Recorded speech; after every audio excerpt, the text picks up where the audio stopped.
Okay, can you hear me?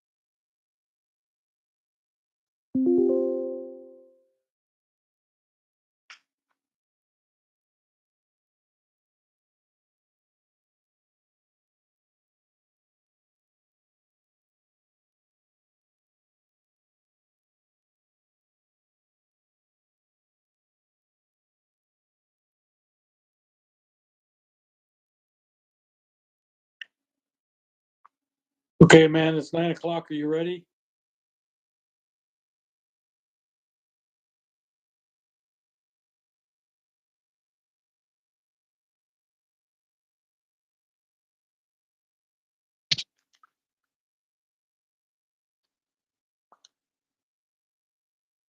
Is the room unmuted?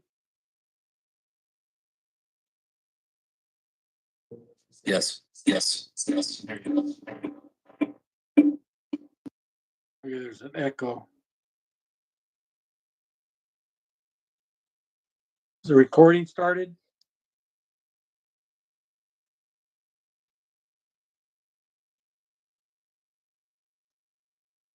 It started, Commissioner Delvin. You're ready to Okay. go anytime you are. Okay, thank you, Commissioner Alvarez. Want to call to order the regular board meeting of the Benton County Commissioners. Today's Tuesday, November 15th, and we're present in the Benton County Courthouse in Prosser, Washington. I'm via Zoom. With that, will you join me for the Pledge of Allegiance?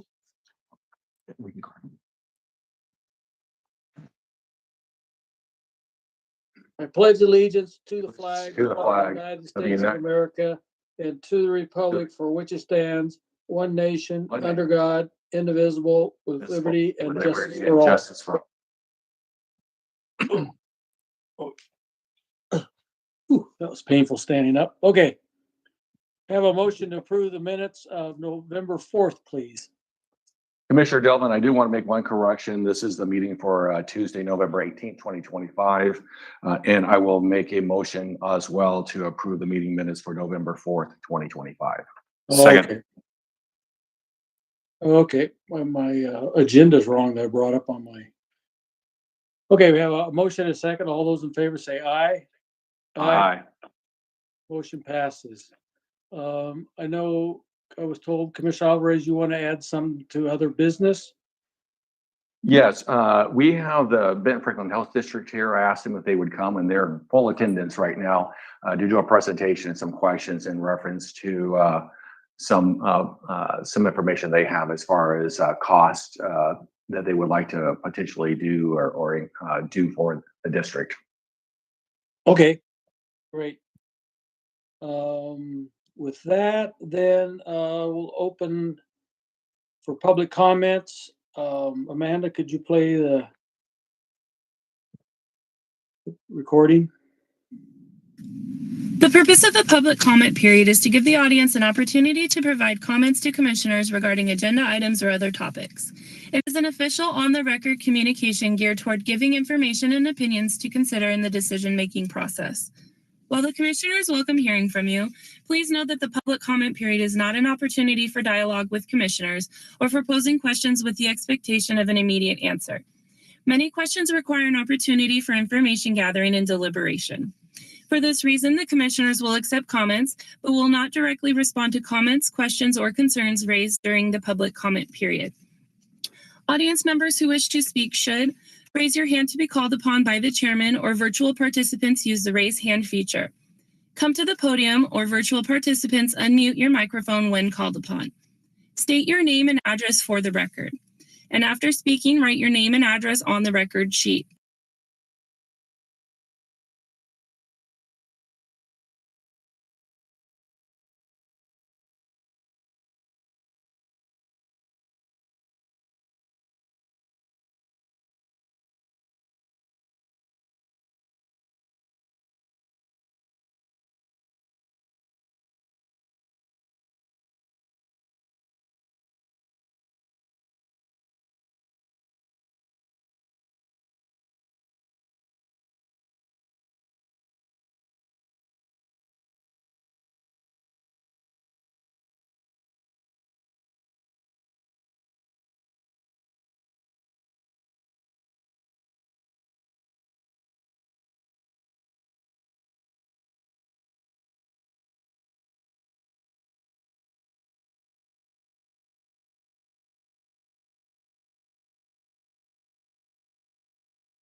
efforts to comply.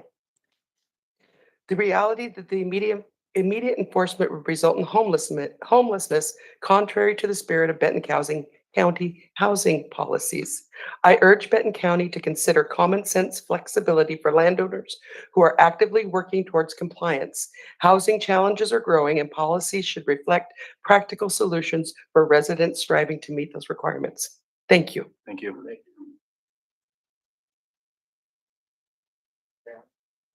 Let me put this mic back on. We usually don't go ahead and comment during public comments, but I want to let you know if you stay for after the meeting, we do have two of our planning managers and right here. And if you want to talk to them afterwards, that would be great. Thank you. You're welcome. I saw the gentleman in the very back corner, if you'd like to come forward. And if you would state your name and address for the record as well. Thank you. My name is Carlos Trevino and my address is P.O. Box 5390 in Richland. Can you hear that okay? Yep. Thank you. I want to address a very important issue that the commission is going to have a vote on in the next couple of days, which is the choice of an interim sheriff. And I know that most of the commissioners weren't here when the last two sheriffs were selected. However, you are well aware of the costs that the last two sheriffs have incurred on our taxpayers, on your constituents, because of their retaliatory behavior towards our employees at the sheriff's office. And for those of you in this room that don't know, it's a lot of money that the county has spent to defend against HR complaints and against the way that employees have been treated in the sheriff's office, to include lawsuits. So again, I know you weren't here for those elections, but you are well aware of what those costs have already cost the taxpayers of this county, your constituents. So to that end now, Mike Clark is asking for your vote to select him to be the sheriff. Mike Clark was part of the command staff and continues to be part of the command staff that was with the last sheriff, who was responsible for a lot of this mistreatment of employees at the sheriff's office, including a very recent claim that was filed against the county that Mike Clark himself is part of the reason why it was filed. So not only can we assume that Mike Clark is going to continue to cost the taxpayers money, he has already started to cost taxpayers money.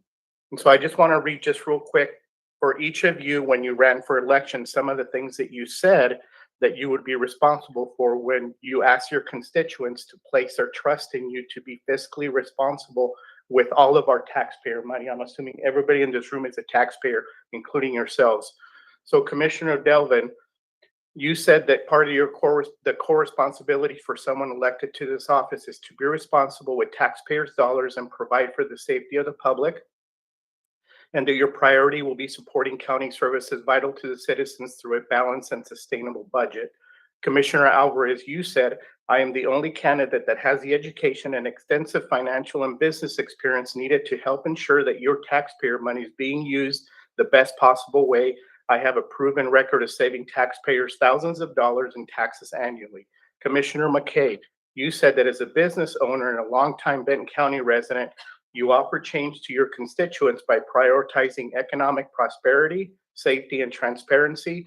First, there needs to be a better budgeting and fiscal responsibility in our county, and that we must run this county as a successful business so all residents benefit. If elected, I will bring economic prosperity, safety, and transparency to Benton County, which is all amazing things that you should be telling your constituents that you'll do. So I'm going to ask a rhetorical question. Would any of you as business owners or anybody really in this room, would you ever make a decision that you know is going to cost your business money and take revenue from your business? And I'm sure the answer is clearly no. So why would you ever make a choice to put someone in an office that you know has already cost the taxpayers money and will continue to cost the taxpayers money? So that's what I'm here to tell you, that you have a very important choice to make, and not only the taxpayer money. Excuse me, I'll let you wrap it up, but Sure. you went over your time, so just wrap it up. I'm sorry. 10 seconds. I try to keep this under. Sure. So I'll just say that also the other choice that will be made by selecting Mike Clark is what I would refer to as willful indifference towards the employees at the sheriff's office that are going to continue to be retaliated against and also cause them harm. And I'll just wrap up by saying That's good. I appreciate it. Thank you very much for your time.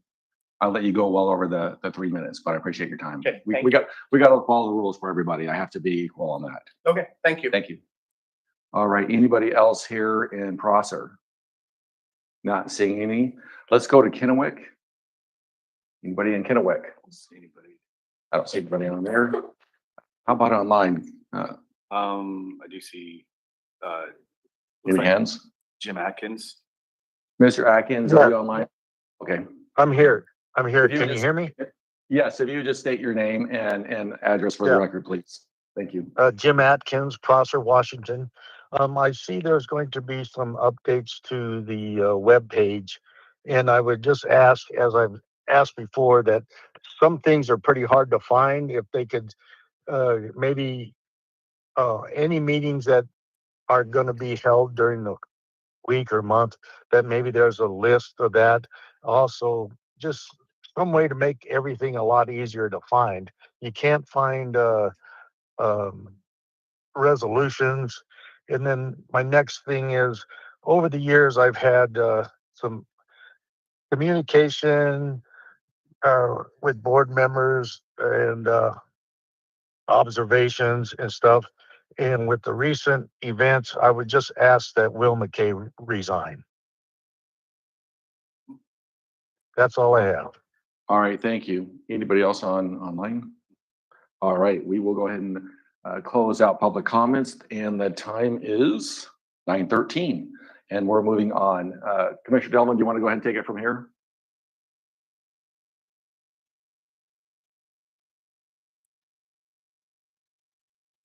Is he off? Oh. All right, I'll go ahead and Triple A, no, triple B, there he goes. triple I. Oh, Commissioner, you were muted for most of that. If you could start over. Well, I'm sorry. Yeah, can I have a motion to approve the consent agenda items A through triple I? I'll make a motion to go ahead and approve the consent agenda items A through triple I. Second. I have a motion and a second. All those in favor say aye. Aye. Those nay, the ayes have it, the motion passes. Next public hearing on certifying levies and readopting the 2025-2026 budget. Ms. Ivy.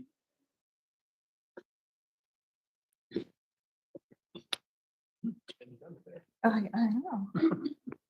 Morning, commissioners. Morning. So, a couple things. I'll just go over the process that we're gonna do. We're gonna have some opening comments and a presentation from Matt.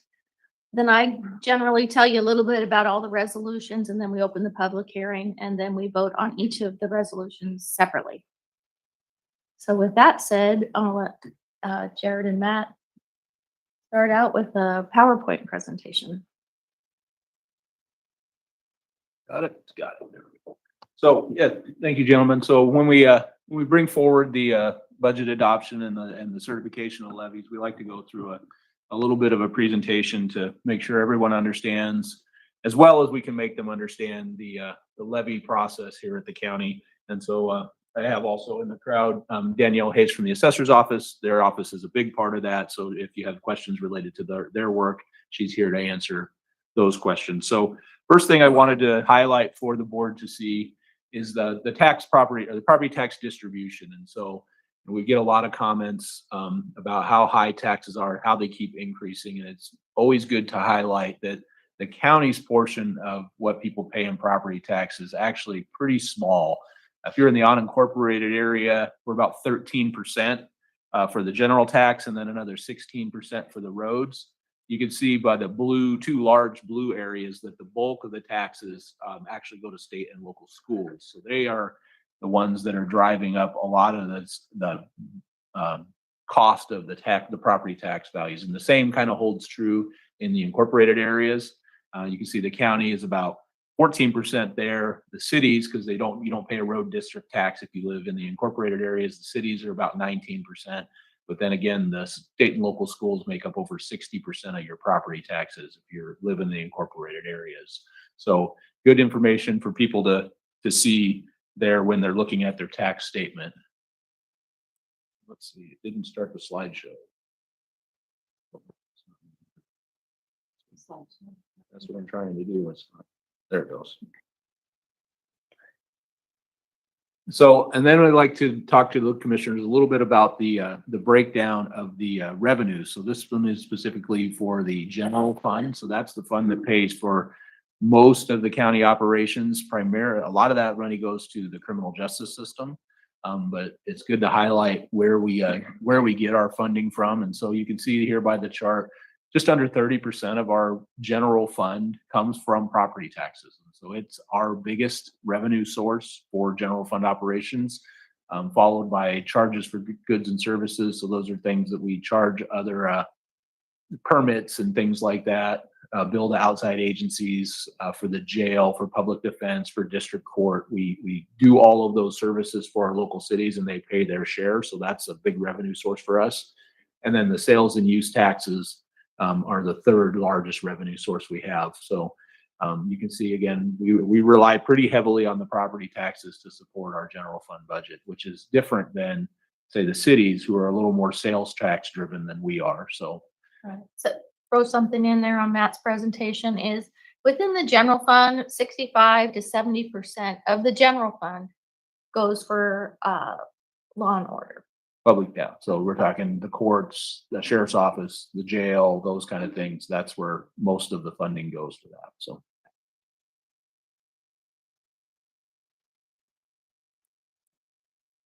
Slideshow is not cooperating. There we go. So we have a similar breakdown for the road fund. You can see in the road fund, it's even more heavily dependent on property taxes with just over 40% of the revenue for the road fund coming from property taxes. Second largest there is intergovernmental. So those are things that we bill to other agencies and groups within the county. Also grants are part of that intergovernmental.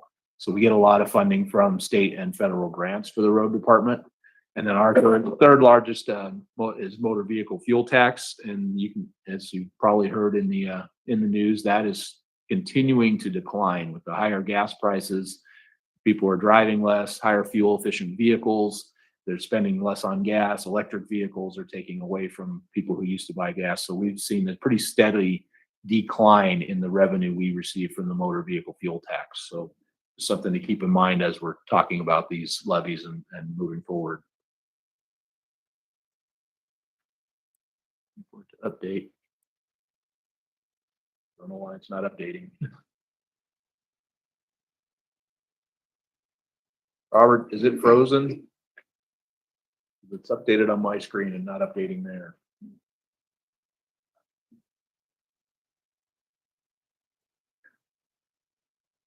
I promise our meetings usually run pretty smooth. Yeah, usually the technology works pretty good. This time it's not working.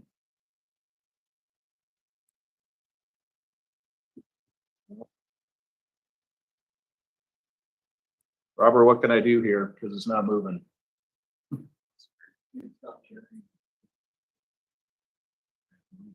Now where did my WebEx go? I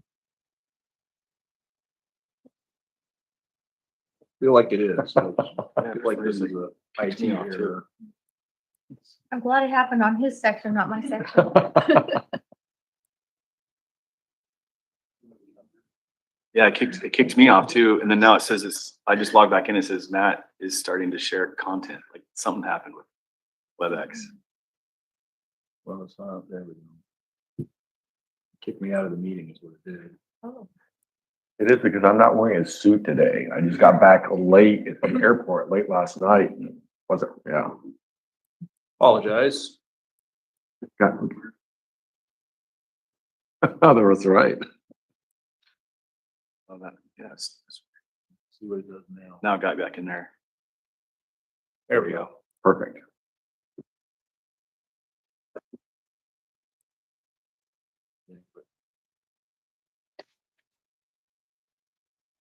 Okay, so just kind of a quick summary here of the levy limits and what we actually levy against people. So the levy is a fixed amount, contrary to what most people believe. It's not based on a valuation of the county. We fix a dollar amount and then they work backwards from that to determine the levy rate, which is your dollar per thousand that you pay.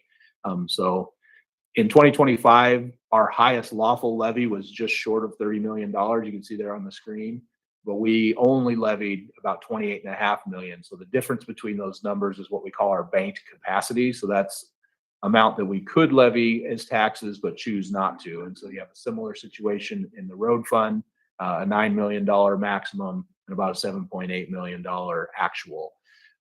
Keep in mind that as we go through for the county general fund, the maximum we are lawfully allowed to levy is $1.80 per thousand. The county general fund in 2025, our levy was about 78 cents. So less than half of what our lawful amount that we could levy is. And then the county road fund, you're seeing the same trend. The maximum lawful is $2.25 per thousand, and we're just right at $1 is what we levied in 2025. So the county is levying significantly less than it lawfully could. Can you say that one more time?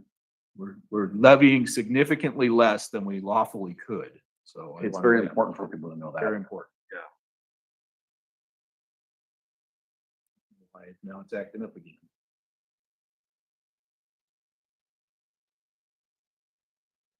I guess it's not working. Okay, so sorry, we'll do it on the tile by tile because the slideshow was acting up. So, so one other thing that we do here is we want to make sure the commissioners see the trend with the levy rate. So that is the number that is usually important to the taxpayers. You take that levy rate, you multiply it by your assessed valuation. That's how you determine how much you pay in tax, at least for the county general fund and the county road fund. Over the last 6 years, we've seen a steady decline in that levy rate. So the commissioners have chosen not to take their increases, new valuations coming with home values increasing and new construction bringing the valuation up. And if the levy doesn't increase at the same time, that levy rate continues to drop. So if your home value isn't increasing, your taxes should be going down. But as everybody sees, the home values are typically trending upwards. The assessor's office is required by state law to assess about homes at about 95% of market, 100% of market. And so that's why people keep seeing that's a state law requirement that they have to follow. And so, and Matt, I want to just, I know that, thank you, because I know it's 100% too, that's very important because I know we're talking about a county levy tax, we've been talking about a county road tax.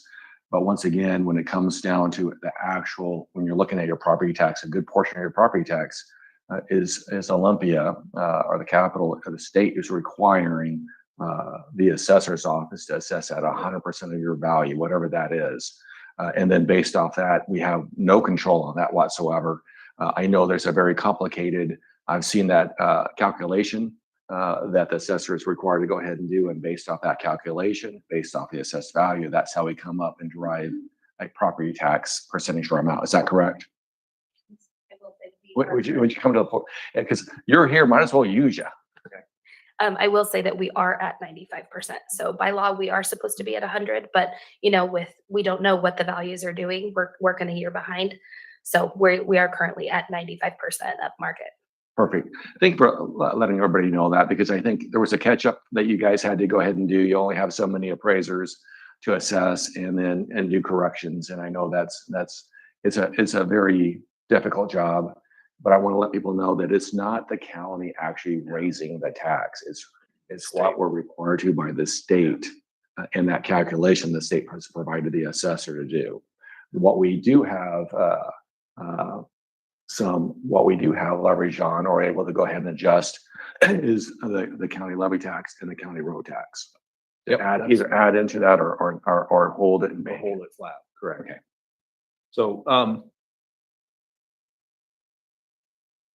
So we also want to make sure that the commissioners can see what the trends are over the last 6 years. We keep a running total. The top graph there, the blue is the general fund and the orange is the road fund. The top is the levy amount. And so you can see that our levy amount has been steadily trending upwards, but that is all driven by new construction values. So the new construction that comes in gets added to our levy automatically, whether we take the increase or not. And so that increases the levy automatically. So, but it's not us raising taxes, it's more value coming into the county through those new construction. And then the assessed value obviously has been trending upwards too. And that's a combination of that new construction turning, land that was lower valued, vacant land into homes and businesses. It increases that assessed value. But also, as we've seen, home prices have risen dramatically over the last several years. They seem to be stabilizing now. And so hopefully we'll see a trend maybe downward on some home values in the next several years. But it has been trending upward for the last few years. So big spikes there a few years ago.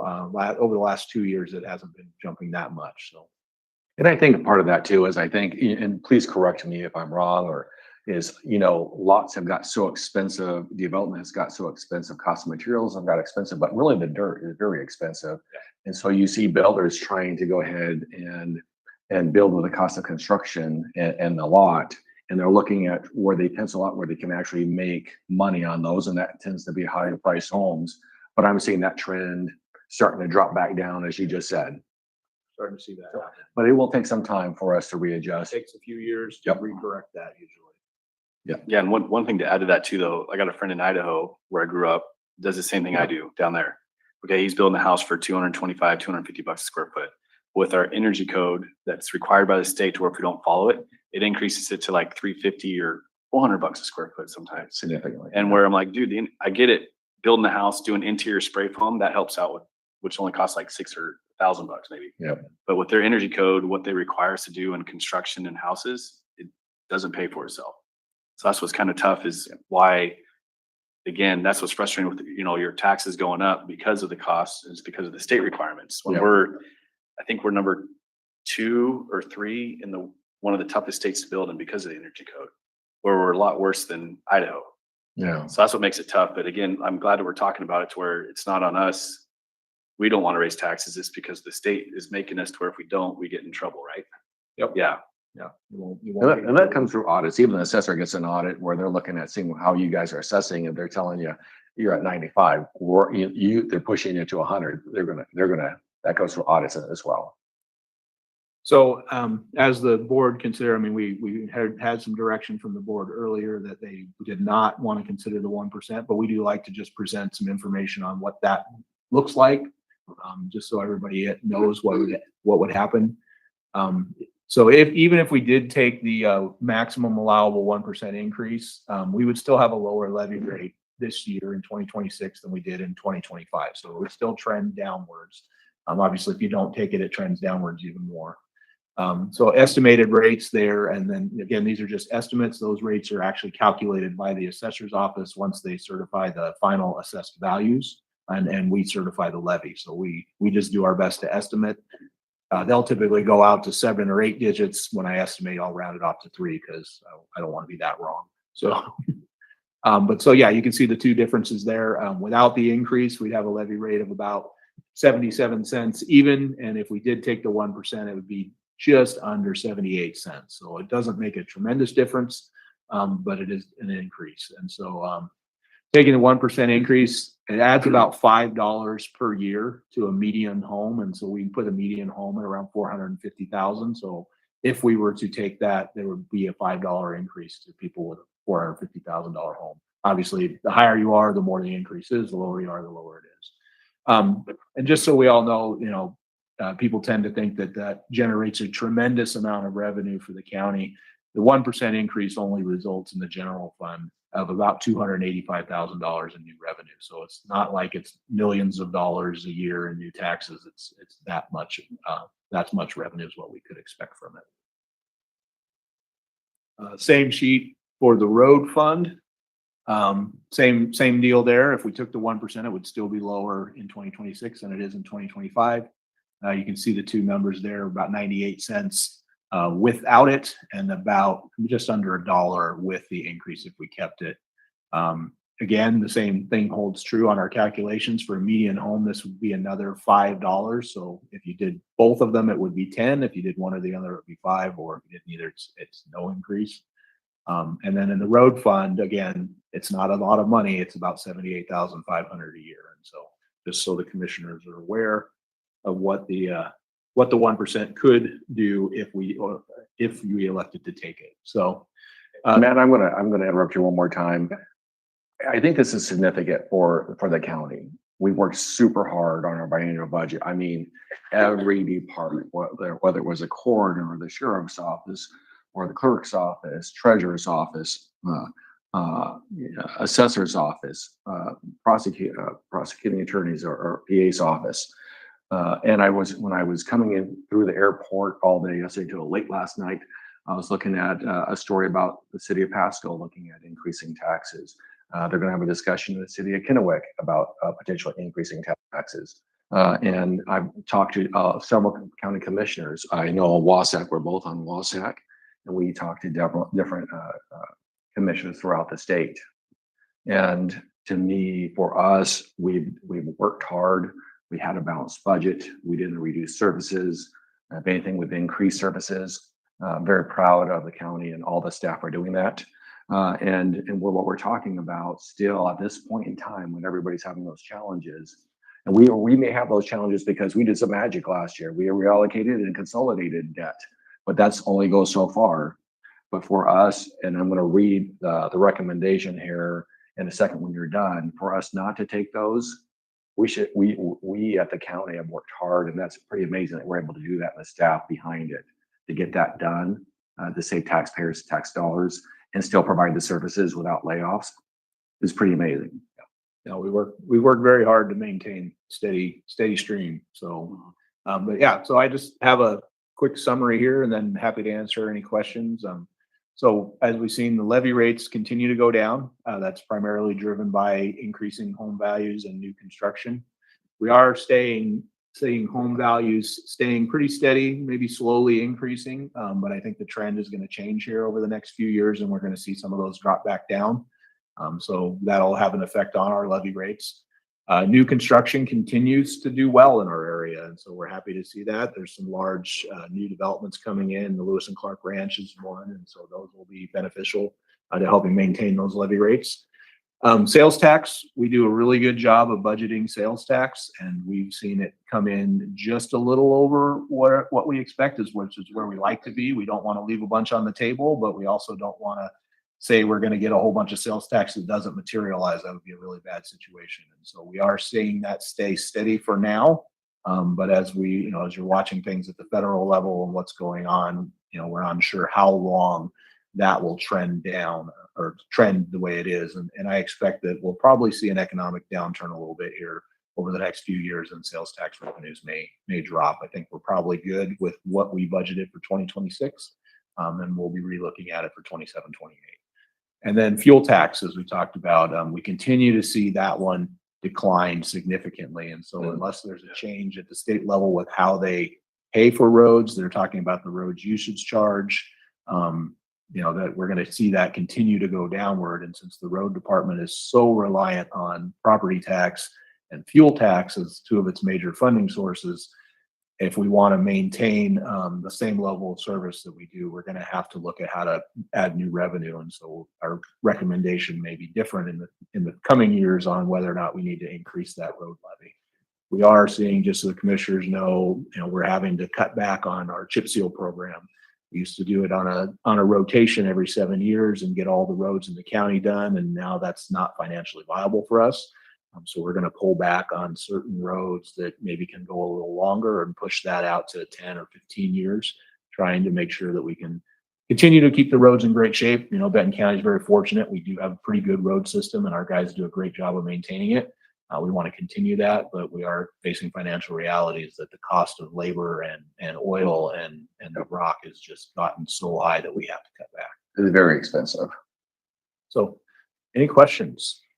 I'll just make a comment. That's why for me, like we're talking about travel. Well, okay, Washington State dropped the gas tax. I can guarantee more people are going to be driving if our prices were similar to Idaho. It's even cheaper in Nevada and sometimes even California to where drop the gas tax and make it to where more people are driving and stuff. But then also too, I'm glad that we did get our projects, like you brought up, design, build, time, material instead of hard costs now, where it does save the county quite a bit, to where we know, okay, it is a $10,000 change order, not a $100,000 change order. Like, plus their 5 or 8% or 10%, whatever we agree on with the contractor, to where it does save the county on our projects a lot more money doing it that way. On the gas tax is good. It's always a good point, and I forgot to make it, is the state gets the vast majority of that. Yeah. And the last major increase went in, which was like 10 cents a gallon. The counties and the cities each got a penny of that. And so we don't get a big portion of the Yeah. gas tax increases when they come. It mostly goes to the state. So Yeah. we're not seeing new gas tax revenue come our way as that continues to climb. And we're definitely making improvements to county roads and stuff. I Oh, know we've done a 4-way stop where the city council members had contacted me. He spoke to you. We're going to go ahead and do that to reduce potential fatalities and accidents. You are doing one up on Horse Heaven Hills, another one where that's some major traffic coming on there because how Google has it set up for people coming into Seattle. It's actually directing them the wrong way, but it causes issues in the wintertime for trucks and people driving that. We'll try to figure that out, fix that. I think in the next session when everybody's over there in Olympia, but you're making some improvements on there as well. So we're doing a lot of different things for public safety on our roads. Yeah, we definitely continue to make improvements. We just rely more heavily on grants. Our team's going to be chasing more federal and state grants to continue to make those improvements for the road system. And but on the locals, we don't get a lot of grant money to pay for maintenance. That's the struggle. So the grant base for new construction and maintenance, we got to fund ourselves. And so we just are always conscious of how those revenues are coming in. And then Linda, our great finance manager, I got to ask, so you're going to go before we make a suggested motion, correct? Right, I have You I got have your my stuff. public speaking points All right. prior to the public hearing. So on October 28th, the Board of Commissioners approved to proceed to this public hearing for certifying levies and readopting the 25-26 budget. The recommendation from the board at that time that we'll talk about in the public hearing is that the property tax levy shall not be decreased and that an increase in the levy base of the 2026 regular property tax levy be in the amount of 0 and authorized for the 2026 general fund and the county road fund. And that this percentage increase is 0% from the previous year. And that the board additionally recommends that we bank the 1% to help ensure adequate funding is available for future years for the county general fund and the county road fund. The recommended resolutions were posted on the county website for review on October 29th. And as required, notification of the public hearing was posted twice in the Prosser Record Bulletin. So generally, I tell you a little bit about each resolution. The first resolution is certifying the county general fund levy for 2026 collection. There is no, these are the draft resolutions. No increase to the levy rate. We are taking the 0% increase and banking the 1%. Under the RCW, the limit factor is the lesser of 101% or 100% plus inflation. And inflation in September was 2.24%. So the limit factor is 102.44%. And the board finds substantial need and the limit factor shall be set at 101% for the regular property tax levy for 2026. Real exciting, but has to be, that's basically what the resolution says. The second resolution is certifying the road levy for 2026 collection. Again, the draft says no increase to the levy rate. We are taking a 0% increase and banking the 1%. And the limit factor is a lesser of 101 or 100% plus inflation. Inflation was 2.44.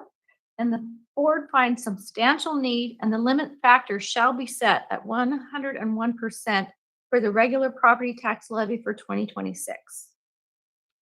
The third resolution is certifying budgeted taxes for collection in 2026. And this resolution certifies the estimated levy amount for collection. The fourth resolution is readopting the final 25-26 Benton County budgets, which is your original budget that we adopted last year at this time, plus supplements that we just passed 2 weeks ago. So that's all I had, unless you had questions. Ready for the public hearing.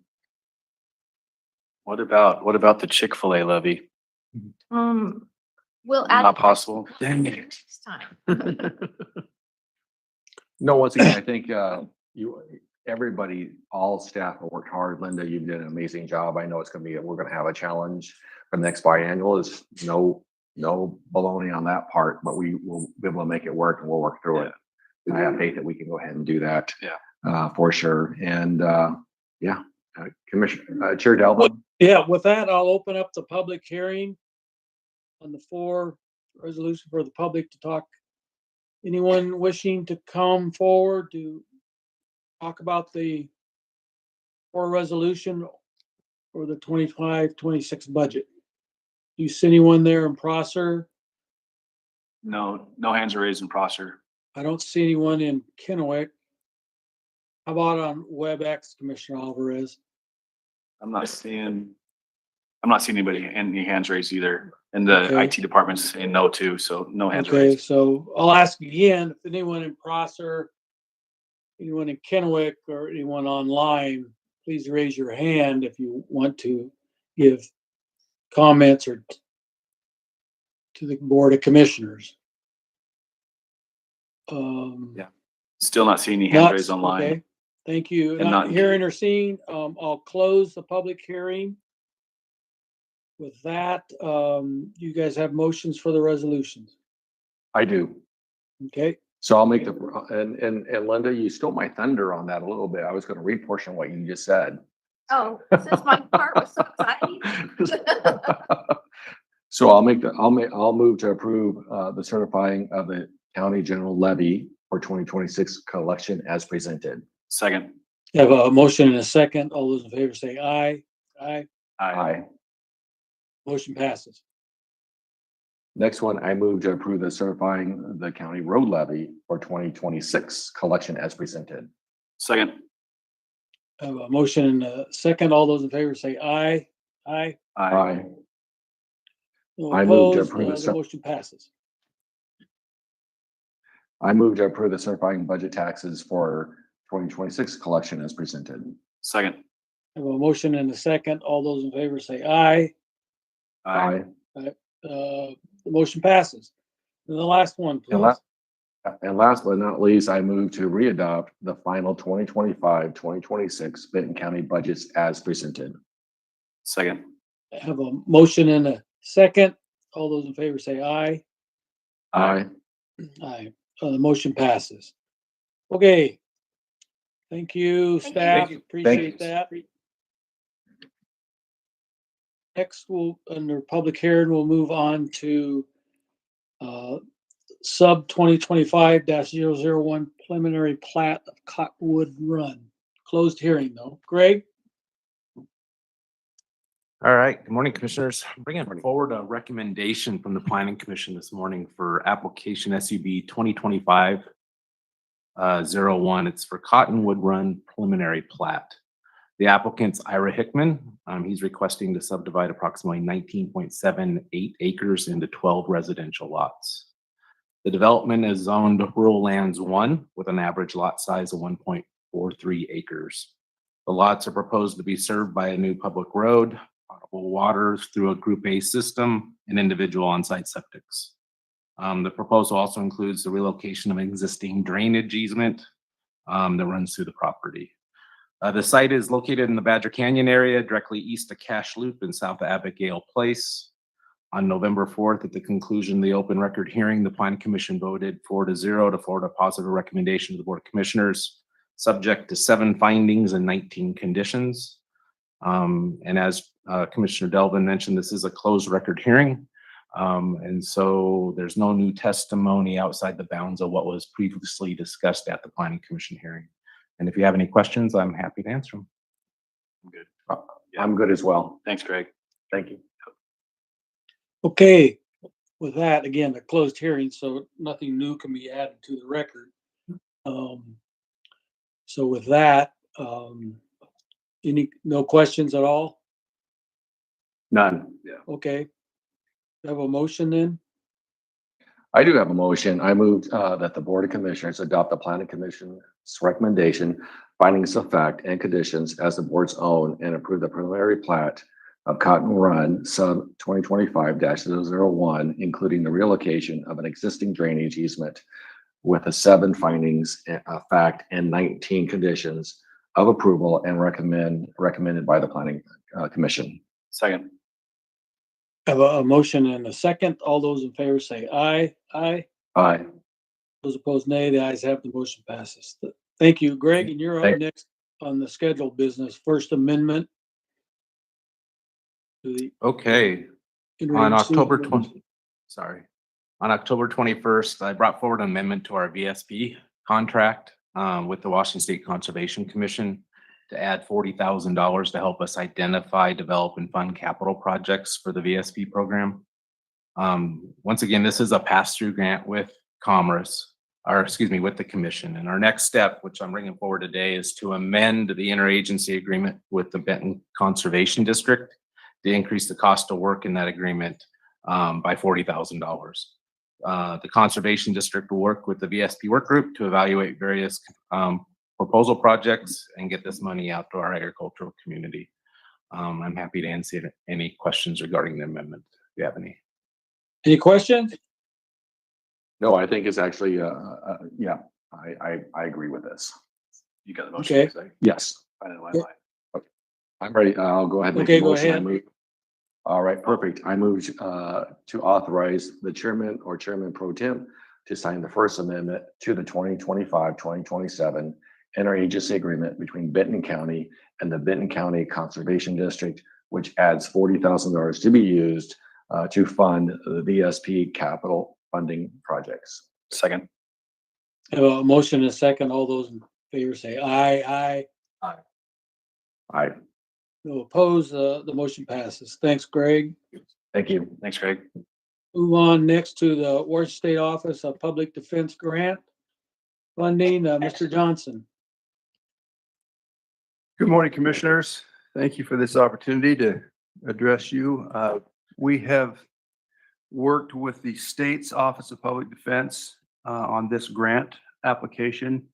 This is, I would not characterize it as routine in as much as our friends in Olympia have decided to increase funding for public defense across the state. And this is part of that program where they awarded money on an annual basis to the state's Office of Public Defense to distribute grants to the individual counties.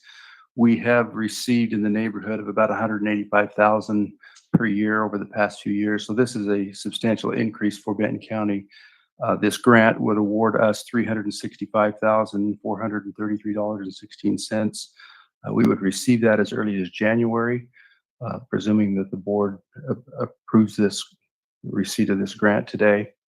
And then there will be an additional process that begins in the early spring to apply for 2027 funding, which we would hope would be at least this amount and perhaps more depending on what happens in the legislative session. It's no secret that there's a lot of discussion in the counties and cities and with legislature about funding for public defense costs throughout the state. We appreciate your approving contracts with attorneys. Most of those were just renewals of existing attorneys that we have already on our group of attorneys that we contract with this morning during the consent agenda. But before you now is consideration of receiving this grant for Benton County. You know, Mr. Johnson, I saw all the different renewals. That's a sign of good leadership and the work environment within OPD. Because if that wasn't the case, we wouldn't have attorneys. Attorneys can pretty much go anywhere they want to go these days and stuff like that. And I think it takes something special to be a public defender. And so I just want to thank you for, we were seeing that a different way going a while back, different directions. So I really appreciate, and I saw all the different renewals and the contracts. We need that to go ahead and support our public safety here through the whole judicial system. Without public defenders, you don't have prosecutors and you don't have law enforcement. So thank you for the job, and thank if you would just let all your public defenders know, thank you for what they do. It's a very vital portion of the judicial system here in Benton County. Great. Well, thank you for saying that. I do appreciate it. As much as I'd love to take all the credit for it, I'm blessed with a great staff, both professional attorneys and administrative staff that are working very hard to keep our costs down and do a professional job of representing those who've been charged with offenses.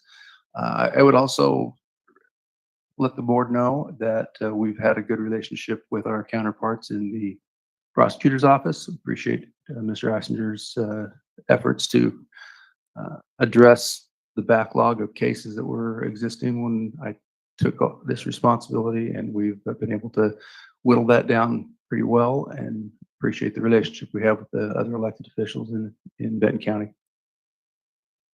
You're good? Keith, on that point of cost, just for the public understands, what's our total budget now on, you know it off the top of your head for OPD? You know, out of our budget, what's it costing us to the point where the state's giving us $180,000, or it's going to be $300,000?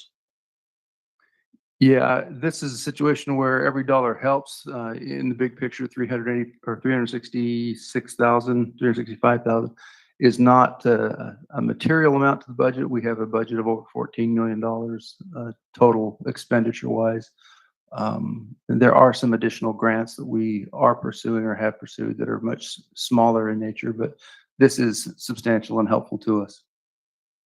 Well, I appreciate that. I appreciate you going after those other grants. I just want the public to understand what the county taxpayers are paying for Office of Public Defense from the mandates from the state.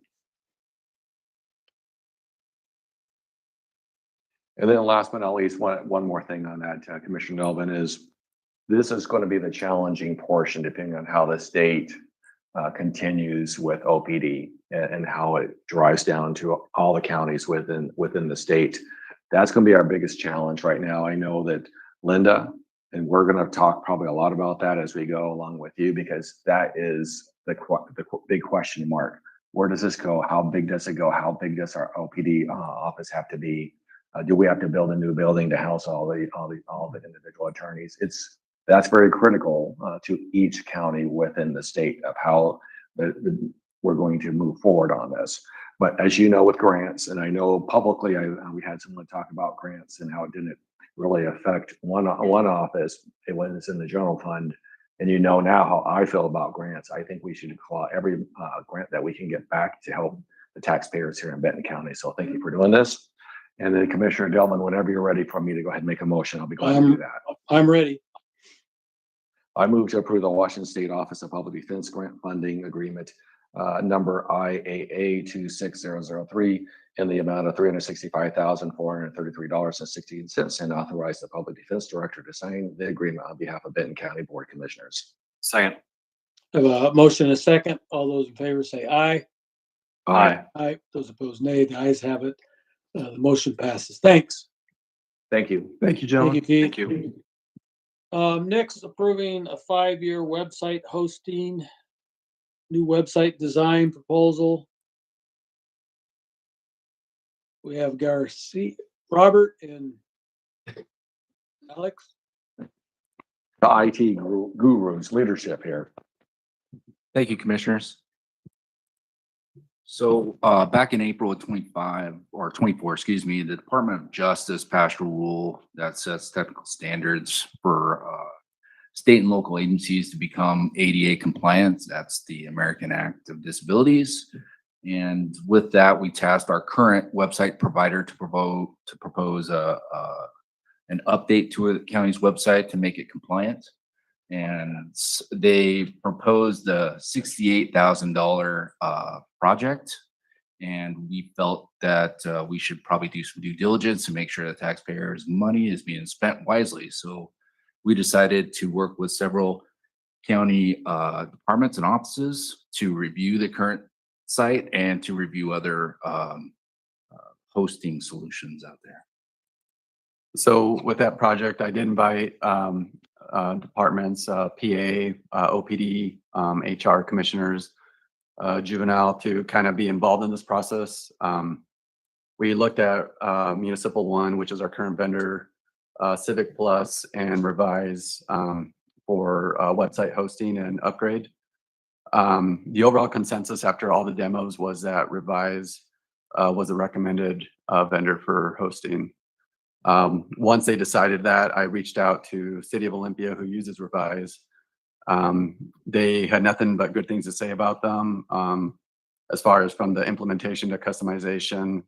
So that was kind of who we decided to recommend. Yeah, this is a budget neutral for IT to bring us up to compliancy. It also is a savings by switching vendors of 65,000 over a 5-year period. The third solution, which is Civic Plus, we use for our agenda management, and it was a $220,000 avoidance. So we feel very confident in Revise's solution, and we're here to present that to the board for approval. Yeah, no, I appreciate you guys doing that, showing it, making it less than what we're spending right now. So yeah, I'll make a motion if that's all right. Go ahead. Okay, I move to approve a 5-year hosting annual price and new website design proposal from Revise. Yeah, LLC, AKA Revise Software System for Benton County, Washington, as presented. I'll second. There's a motion and a second. All those in favor say aye. Aye. Those opposed, nay. The ayes have it. The motion passes. Thank you, gentlemen. Thank you for all your hard work. Thank you. Okay, I don't wear a suit one time. Well, and Robert, I just want to say, as a Chick-fil-A employee's sake, my pleasure.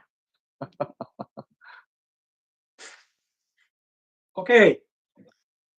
Well, you are on the Chick-fil-A kick. I haven't seen any come into the office. So. Okay. With that, other business. Commissioner. I think we have one more. Yeah, we have one more. Yeah. Consideration for surplus real property, Matt Rasmussen. Okay, well, I didn't get that on the last agenda I downloaded either. It had the wrong date and didn't have that on there either. Okay. Sure you down. Yeah, I just refreshed it this morning. It said We know you're healing up. We said can't- you know, November it's okay. 15th, and it still doesn't have this new one on here. So go ahead. Okay, thank you, gentlemen.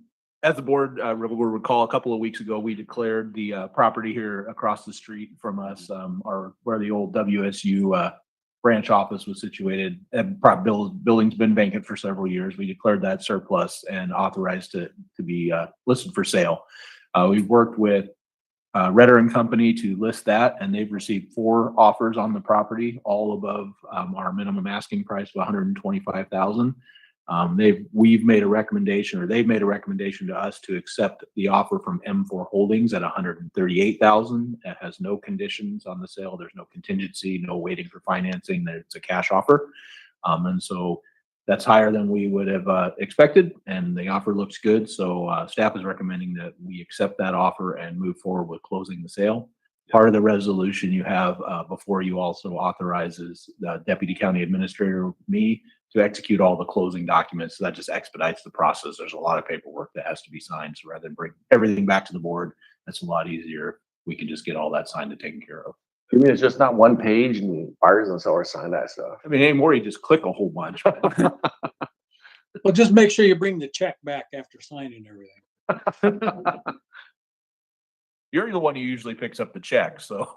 Yeah, I know. Now you walk around with it in my hand going, who gets this? Who gets this? Okay. You guys have a motion then? Yeah, I got it. Move to approve the sale of the property known as 1121 Dudley Avenue, Prosser, Washington to M4 Holdings LLC at a price of $138,000 with no contingency, and authorizing the Deputy County Administrator to execute all documents necessary to close the sale of the property. Second. Oh, good. We have an address too this time. Okay, so all those in favor say aye. Aye. Aye. Those opposed, nay. The ayes have it. The motion passes. Thank you, Matt. Thank you. Okay, now can we go to other business? Other business, we have the Benton Franklin Health District here, visitors. Okay, you wanna start? Go ahead.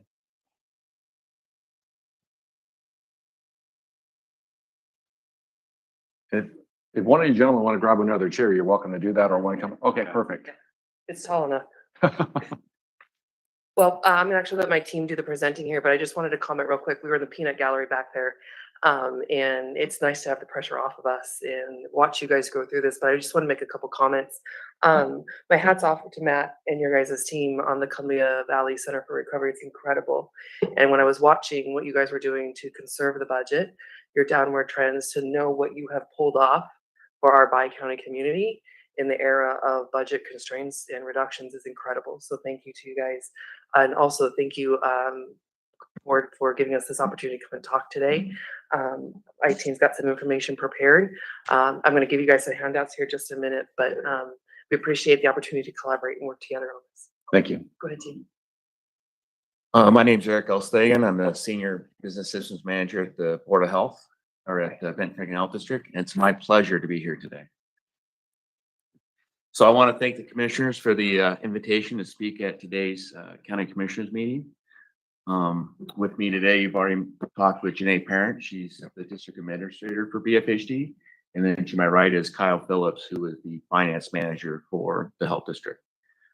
Today, I'm going to provide a little bit of background information regarding the proposal to increase fees that was voted down at the last Board of Health meeting, I believe it was a week ago. Give you a little bit more of background information. And then after that, Kyle's going to give you some of the physical constraints that the Benton Health District is currently going through, as well as more detail on those fees that were voted down last week. And then before you go on that, I just want to make sure, and when we talk about this being voted down, because like I said, bear with me a little bit. Got here late last night, so I'm a little bit more slower than normal. But let's go from there. So we had Janae on what, I don't know if you said your title. The District Administrator. Perfect. So she's the District Administrator. I think we had this on the agenda a while back, a couple months ago, or maybe where the full board was there, but the only four that could actually vote for this are the two commissioners on Benton County side, two commissioners on Franklin County side, correct? Yes. And then I believe, was that on the main, one of our main board health meetings? A regular meeting for October. And then we didn't have enough commissioners there at that meeting. Correct. And then you had reached out to both counties again, and for a special board meeting about a month later or so. I can't No, it remember. was a couple of weeks. There was actually Halloween. Yeah. Okay, Halloween, that's right. And at that point in time, did you get confirmation that all four commissioners would be there? Yeah, yeah. How many were there? 2. And where are they from? Benton County. Thank you. And so then we had a third meeting that you had to do because Feel like going on trial. I know, but I want to make sure because we want to walk through this because it's important, and this does affect the health district, and it does affect ultimately everybody that, the citizens, and I want to go through that a little bit as we go through this, everybody that lives in Benton County and Franklin County. And so we had a third meeting, and on that third meeting, there's 3 commissioners present in person, 1 online, and there was a vote, and I want to go on that vote. 2 commissioners of Benton County, myself and Commissioner McKay, voted for the approval, and 2 commissioners from Franklin County voted against the approval. Right. But when it's a tie, we found that if there's a tie, whoever the chair is, and then right now Franklin County, I believe Franklin County's turn to be the chair, or this term was that whoever the chair is was the tiebreaker. Yes. That's how it was voted down. I want to make sure that that shows that Benton County did not vote this down. Is that correct? That is correct. Okay, moving on. So I'll give the quick update on some of the background regarding the fees and how we got here. Kyle will go into more detail about those specific fees that are voted down last meeting, and then Janae will give like a community impact. So real quickly, if we just hit kind of 5 key facts. First, BFHD offers a wide range of public health services, which include immunizations, environmental health inspections, maternal and child health programs, and then other various disease prevention programs, STDs, TB, et cetera. Second, many of our fees at the Board of Health, many fees that the Benton Franklin Health District have not been changed in the last 5 to 15 years. They have not been modified. Third, inflation, rising supply, material costs, benefits, and salaries have caused deficit across several programs.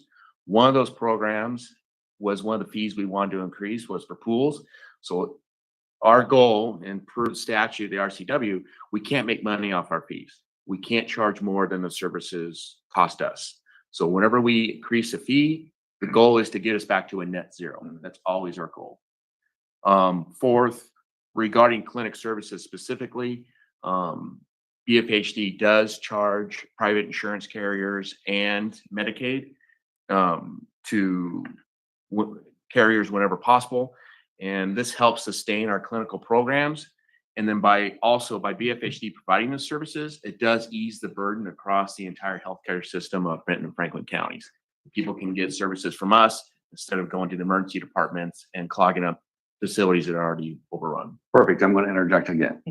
So I think this is important to know. So when it comes to the pools, what kind of pools? It's only commercial pools for like hotels. Health and safety inspecting. Yes, it's not residential. It's not residential. I want to make sure that everybody knew that.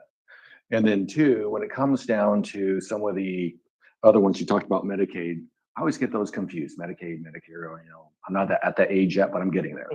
But on Medicaid, there's things such as blood draw, all different types of things that Medicaid could go ahead and be billed for. What you're looking at doing is just like other health districts are doing right now. They're billing, correct? Yes. Majority of the ones you get. Yes. So you guys actually did all the work and reached out to all the different health districts, like counties, blah, blah, blah. And you guys saw that they were billing for it. We wanted to increase or charge for it, but I just want to make sure that the public knows. Let's say there's a blood draw, and I'm just making numbers up. I know it's on the chart here, but I'm not putting my reading glasses on to see that small print. But give you an example. Anybody that's indigent or low income that is not insured can get that blood draw or the HIV test or any of those types of tests for zero cost. Correct. Can I clarify though? Yes, go ahead, please. So we don't actually set the rates. The insurance and Medicare and Yes. Medicaid set the rates to us. Yes, And whatever's left over, which is our cost but wasn't recovered, we write off. perfect. Yes. Thank you for clarifying that. I knew that, but you said it much better. But if someone doesn't, there's zero cost. Correct. So you're not going to turn anybody away. No. But if they're insured, and there's a lot of individuals that are low income or indigent that are insured by Medicaid. Is it Medicaid? Yes, that's what I thought. And if they come in, all you're doing is you're going to bill Medicaid, correct? Finance manager? Okay, perfect. And so really at that point in time, from what I was reading, and this is where I have a question on, because this is your world, not mine. I'm just being educated. I'm trying to educate myself. So we make a good decision. Is Medicaid, if someone uses hospital services or a health insurance provider, doctor, whatever, there's a portion of that's being pulled out from Medicaid. Are you guys aware of that? Yes. Okay, correct. Yes. Okay, so that's already being done. That's being billed. If I go to the doctor, if I go to the hospital, there's a portion of that fee that goes either to the state or the federal government. Yes. So that's taxpayers' dollars here individually in Benton County and Franklin County that is actually being collected. And if it's being collected, why in the heck would we not go ahead and bill for that to keep our health district robust and keep it going versus having it go to another county, another city, somewhere else, taxpayers' dollars here that's paying for it, or to another state? It doesn't make sense to me. Just doesn't make sense to me. And if we don't bill for that, you stated in your comments on that last meeting, the health district is somewhat in a deficit. It is going in a deficit. Is that correct? And if we don't collect for those items, then what happens is, how do you balance? There's one way to balance potentially, that is to reduce services potentially. If you reduce services on some of those items, you're not going to let some mother, father's not going to let their child, they're sick, or someone needs help. They're not going to go ahead and let them not see somebody. They may use the emergency room. And if they use the emergency room, that means for everybody is impacted because it puts potentially longer wait times in the emergency room. And it puts a loss to the hospital potentially because they may have a loss. And guess what? That happens to our premiums of health insurance for everybody. It goes up. So everybody's then paying double or triple for some of those services. So this is a way why we have health districts. And that's why they were designed to help people that are indigent or low income to get those services and provide those. And that's why Medicaid was there to do that. And that's why the hospitals are being charged that. So we're not using our dollars here locally if we don't do that. Would you guys agree with that? That's correct. Okay. Thank you. I'm sorry. Go ahead. I just want to make sure we're clarifying that because that I thought we voted on the right way, but in the last meeting, just bear with me, and then I want you guys to finish up. And I got to clarify this because I asked the question of Commissioner Mullen, and we get along, we're friends. But I asked the question when it was voted down, especially when we're going into a deficit, and I made those items, and there was some question and I made the comment, if there were any items on the fee schedule here that Franklin County did not like, that we could pull those out, approve everything in there, but there's some concerns on any individual items on this fee schedule because it's long, pull them out, we can discuss them at a later date so we can move forward. But when we voted and it was voted down, I asked the question. It wasn't because I was directly asking at Commissioner Mullen. I want to make sure I wasn't picking on him. Like I said, we're friends, but he's the chair. So I was asking why Franklin County, what was the reason why Franklin County voted it down? Because you asked, and then you asked for direction because you're like, we need direction from the board. How are we going to go ahead and do this? And the answer was like I said, I asked in general to the chair for Franklin County, and the answer was it was voted down. We don't have to give an explanation. Is that correct? That's correct. Okay. Now we're moving on. I just want to make sure we're here, we're wanting to do the right thing, but because everything hits the paper or the news media, and I want to make sure and clarify, it isn't, I'm not picking sides from Benton County or Franklin County. I want to make sure I work for the people of Benton County.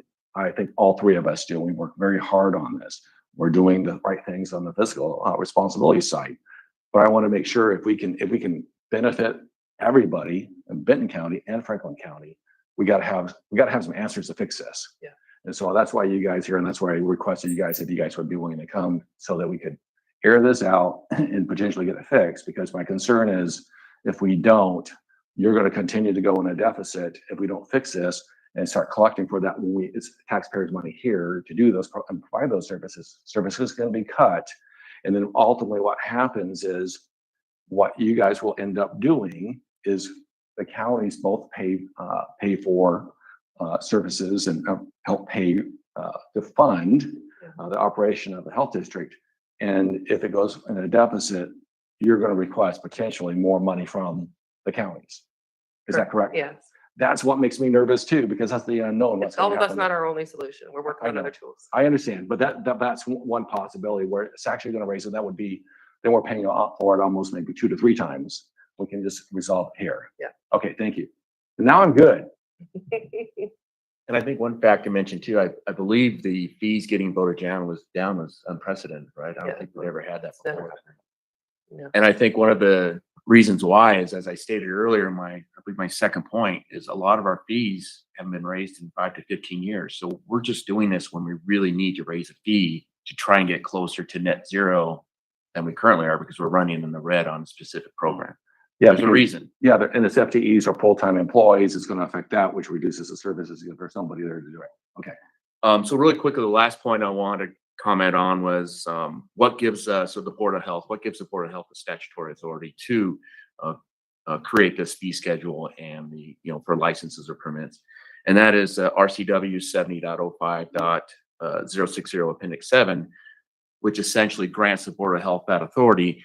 And the other thing that the main point I wanted to point out from that RCW, which I've already touched on briefly today, was the fact that we can't charge fees for more than the cost for that service.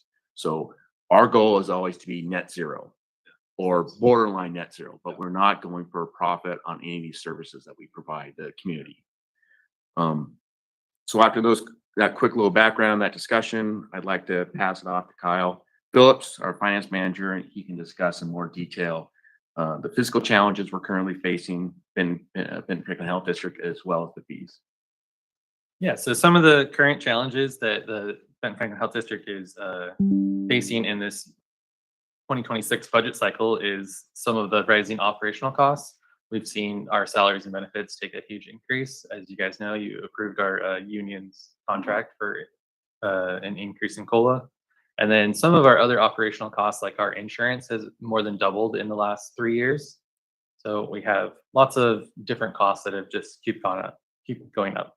Our workforce retention and recruitment. So when people do leave, it's harder to get people in-house and keep them. And that drives up our wait times for septic system reviews and other like food inspections. Some reductions in state and federal funding. So we've had reductions of about 600,000 in state and federal grants this year. Mainly COVID fundings, but a lot of other grants that have just come up short. Lots of stale grants that don't increase over the years. We've had a couple of grants that have not increased in the last 10 years. With rising salary costs, we just do less and less work on those grants. And then for the fees that we introduced for this year to be increased, we had a couple of land use fees that were new fees that were designed to help the clients and the people doing the evaluations lower their costs. Instead of buying the full permit, they buy like a part of a permit or have a expedited review. You're talking septic systems and stuff like that? Or which one was that? So that one was septic system evaluations, and then the other one was test hole permits. Yep, which is designed to go ahead and reduce the potential costs. They can go ahead and do some proactive things up front. Yep. I want to make sure everybody knows that too. And then the main category was our pool fees, and we increased them by 15% across the board. But this only generated about $15,000 in additional revenue, just because of the volume of the fees. It's not that great, but our costs have gone up by just over 15,000. So, and the cost of that, I know when you hear 15%, that might sound a lot. It's 15 to 40 bucks, something like that. I can't remember, depending on what it was. It wasn't significant.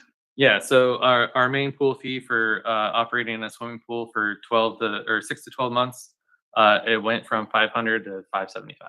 Okay, $75 on that one. Okay. Non-residential. Yeah, non-residential. So that's a commercial thing.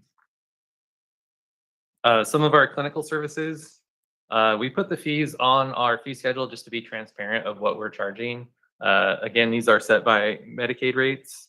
So when we do blood draws, when we do STI clinics, we are charging Medicaid if the client has it. If the client doesn't have it, then it's a free service that we offer, because we'd rather have people get these services than not. It helps the community as a whole to have people knowledgeable of their status. If they have an STI, then they're not spreading it. Some of our general fees, we had some out-of-state and out-of-country immunization record fee increases. So when someone comes from out of state, it takes a long time to put them into the Washington state system. And when they come from out of country, it also takes more time to do that. So that was a small fee. We probably wouldn't see more than a few $1,000s for either of those fees. It just takes more time than an in-state person. An in-state person can come get their immunization record for free from us. And then the last one was for the public records request fees. And that was a new fee that we decided to pursue. And that was something that Lauren did. That was, she looked at like what the counties and the cities have done for their public records requests. So it's very expensive and time consuming. And so that one totally makes sense. Yeah. So I'll just add, and then we can take more questions from you guys, that, you guys know the impact of public health, and COVID definitely demonstrated that. There's been changes going on at the national level, at the state level. Your local health department is feeling those changes. I want to also tip my hat off to our team here with our finances, but then also operational leadership. We have not had to lay off any staff to this point. It does change because that money's got to come from somewhere for those increasing costs. So there's less programs and goods and services that we're able to do, but there also means we're working differently to collaborate. We're working differently to innovate. And my team is scrapping every penny that they can to try and retain our workforce to maintain the continuity of services we're providing. We thought that this year our fees request was relatively modest by comparison to last year, where we had some heavier hitters. And so we didn't expect the outcome that we did get. That's okay though. I think there's still opportunity to come back and represent our case to the board in the future. But in terms of the community impact, we're relying on our partners. Benton County is one of those. And I'm not talking about just county contributions. It's the work that you guys are doing with the Columbia Valley Senate Recovery. It's the opportunity to come forward and share with you guys the work we're doing and see if there's other areas of alignment we can make on mutual priorities. We talk about the Nurse Family Partnership Program. That's Yep, another that's a one. good one. It has seen a reduction, right? But we're still floating that program. So I want you to know that when we talk about not making a profit, we mean that. We're not making a profit. We're just really resourceful little boogers. And I really appreciate your guys' opportunity to come here and talk about our fees and to kind of clarify for the record. And my hope is in the future we can have some different outcomes at our board meetings in terms of collaboration and talking through what the needs and the priorities are. And I think that's a very important thing that you said. I agree with that. Is collaboration and teamwork through the recovery center, through the health district, and really collaboration between Benton and Franklin County. I think we all get along very well. We have to work together. Sometimes we may not agree all the time, but there's sometimes when, you know, this is not politics. This is strictly business, good policy, good business, financially sound business and policy for both sides, whether it's Benton County or Franklin County. I just want us to all succeed, but I also get nervous when I see where we're able to go ahead and fill some of the buckets and do the things that what that money was intended for, and then taxpayers are paying when they go to the hospital and Medicaid, those things, that we're actually using those funds and it's not going elsewhere. And then the potential long-term effect of if it continues to go in a deficit, the long-term effect between the counties and what that would cost the counties if we have to go ahead and try to fill those holes as well. And so I just wanted to make sure we all understood that and that the public does too. Like I said, I think we can go ahead and get this done. I know next year it will probably change a little bit, and then I look forward to you guys potentially bringing this back to the board in the near future. Maybe we can get this thing done. Yeah. Thank you very much. Thank you.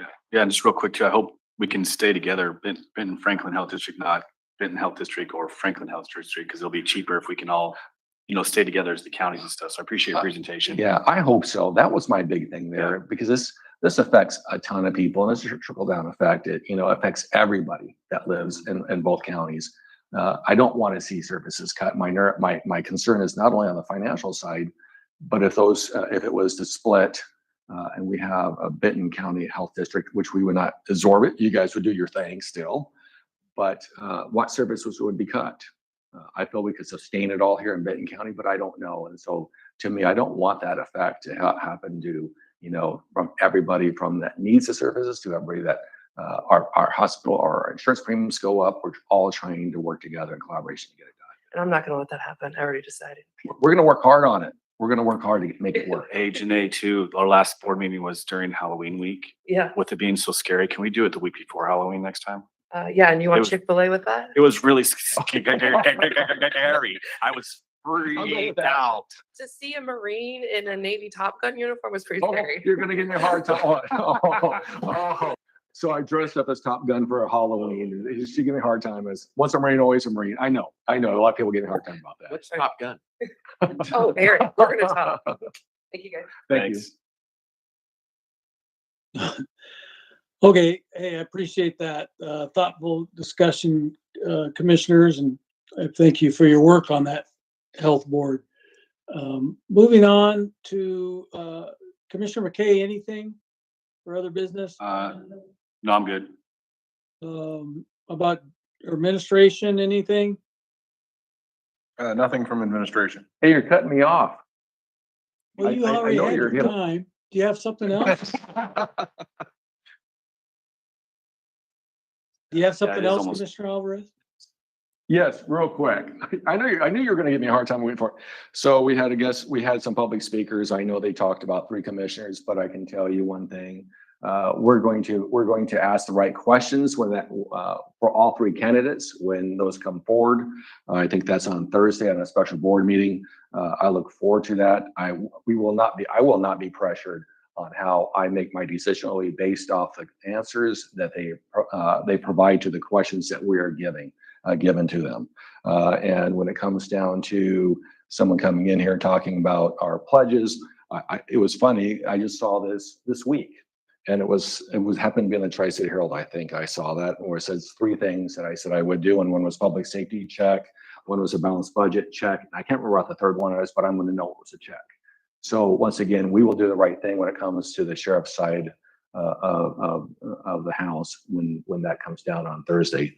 Other than that, I appreciate Commissioner Delvin. I hope you healed up pretty good, and so you can come over and give me a hard time as you usually do. Well, it's still a little painful, but getting better each day. Who others, electeds are there? They have anything?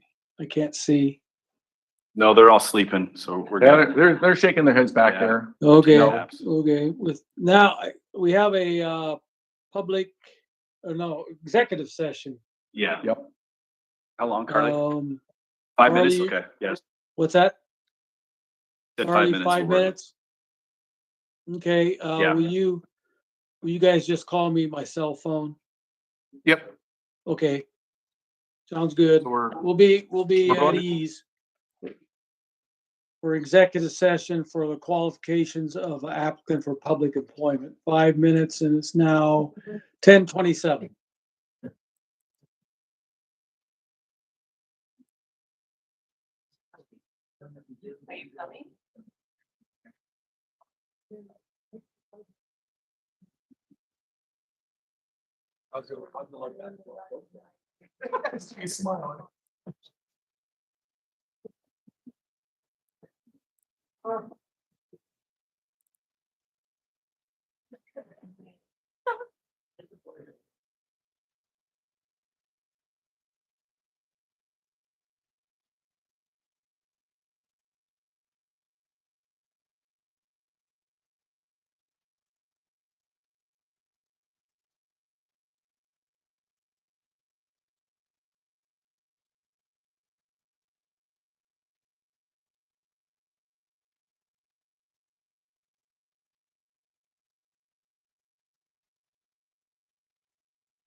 Okay, can you hear me?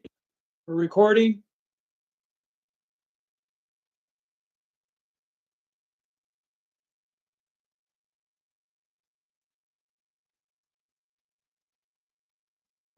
Can you hear us now, Commissioner?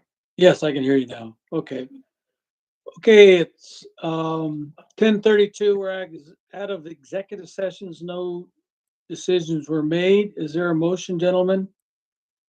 Yes, I move to approve the salary request form for Blake Schoenberg. Yeah, as presented. Second. I have a motion and a second. All those in favor say aye. Aye. Motion passes. Anything else for the good of the order? I think we're good. Oh, Ken the treasurer, Ken Spencer he's waving his hand. Oh, He said that you guys have a finance committee meeting at 11 today. oh, Oh, I thought it was 10:30? 10:30. Yeah. 10:30. Okay. Okay, I'm That's calling all. them right now. Okay. Okay, with that, Thank- meeting adjourned. Goodbye, everyone. Thanks, Jerome. Yeah, thank you, guys.